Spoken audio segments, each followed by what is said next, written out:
Under the One China policy of the United States, the Republic of China on Taiwan is not recognized as a state or a government. The International Civil Aviation Organization, headquartered in Montreal, Canada, confirms that the world community does not recognize a Republic of China nationality. Now, based on these facts, pro-Taiwan activists are urging the United States to re-evaluate its policy of recognizing the non-state of the Republic of China as the competent authority to issue passports to Taiwanese persons. They are claiming that forcing them to hold such passports and identifying them as possessing Chinese nationality is a serious violation of their human rights and an insult to their human dignity.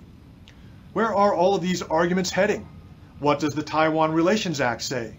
Should this passport controversy be included in Washington's yearly review of Taiwan policy issues? Stay tuned for our full report coming up next.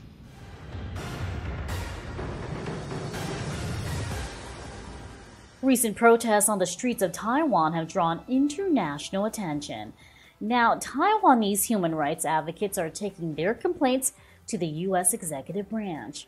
Our news channel has recently learned that a number of Washington, D.C. reporters have been investigating Taiwan's unresolved legal status. At a recent invitation-only press briefing in the White House, they brought up some pointed questions about the legitimacy of the so-called Republic of China passport. Our British correspondent, Darren Stevens, was able to get an invitation. Darren, what's your reaction to what happened at the press briefing? The British media are taking interest in this topic because the Chinese government officials are expounding a view that Winston Churchill, in his later years, specifically denied. Churchill denied that Japanese surrender ceremonies in Taipei, October 25, 1945, could be interpreted as resulting in a transfer of Taiwan's territorial sovereignty to China. I recently spoke with professors in the Department of War Studies at King's College London. They also told me that there are no criteria under international law whereby surrender ceremonies could result in a transfer of territorial sovereignty. Well, excuse me for a moment, but why are we talking about surrender ceremonies? I thought we were talking about the validity of the Republic of China passport for use by Taiwanese people. Well, exactly, but it's all tied together. The Chinese military officials announced Taiwan Retrocession Day on October 25, 1945. And then based on that, they announced the mass naturalization of native Taiwanese as ROC citizens on January 12, 1946. A few years down the road, they then promulgated mandatory military conscription policies over the Taiwanese populace in mid-1949 or thereabouts. So it does appear that all of these issues are closely related. However, for the benefit of our listening audience, maybe you can clarify what the correct procedure should be. Well, according to professors at King's College, the surrender ceremonies only mark the beginning of the military occupation. Under the Geneva Conventions and the Hague Conventions, there is no other possible interpretation. Additionally, based on those conventions, the announcement of the annexation of the occupied territory, the mass naturalization of the local inhabitants, the implementation of mandatory military conscription policies, or the introduction of an entirely new legal code or constitution, etc., in occupied territory. All these kinds of actions are war crimes. So let me get this straight.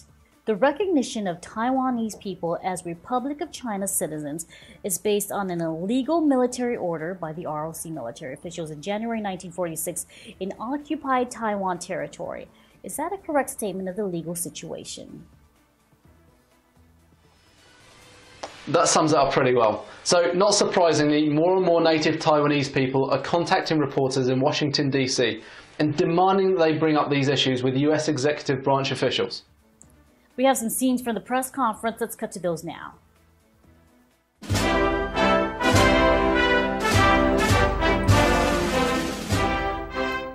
A number of reporters have asked for a clarification from the White House, the State Department, and Customs and Border Protection under the Department of Homeland Security, asking why any passport issued by the so-called Republic of China Ministry of Foreign Affairs on Taiwan can be considered to be a valid travel document for native Taiwanese persons to hold when traveling internationally, and in particular, when completing entry and exit procedures into the United States.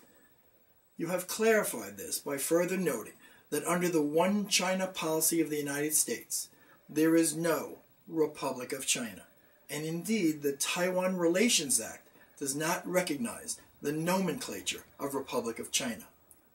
In addition, according to the standardized ISO codes of the International Organization for Standardization regarding citizenship and nationality in the world community, there is no Republic of China or ROC designation. However, the Republic of China passports carried by native Taiwanese people clearly indicate that the holder is a Republic of China citizen. So, you are wanting a legal justification for why the U.S. executive branch agencies recognize Republic of China passports as legal travel documents, and recognize that the ROC Ministry of Foreign Affairs is the competent authority to issue such passports. Have I left anything out? Well, the entire situation goes back to the ROC Military Order of January 12, 1946, which authorized the mass naturalization of native Taiwanese people as Republic of China citizens. From that time up to the present, by continuing to regard the native Taiwanese people as ROC citizens and therefore eligible to carry ROC passports, you are saying that the mass naturalization of people in occupied territory is legitimate. But a quick check in any library or on the internet quickly shows that the mass naturalization of people in occupied territory is a war crime. If the civilian officials in the executive branch are not aware of this, certainly someone in the Department of Defense must have the relevant knowledge. They must know that there is something wrong. There was a 1959 court case in Washington, D.C., where the judges said that Taiwan is not a part of the national territory of the Republic of China. Moreover, the State Department has repeatedly said that the ROC on Taiwan is not a sovereign entity. Its status is undetermined. The Congressional Research Service's reports to Congress have confirmed those findings. All of the analysts that have been offered by the reporters here today goes along with that.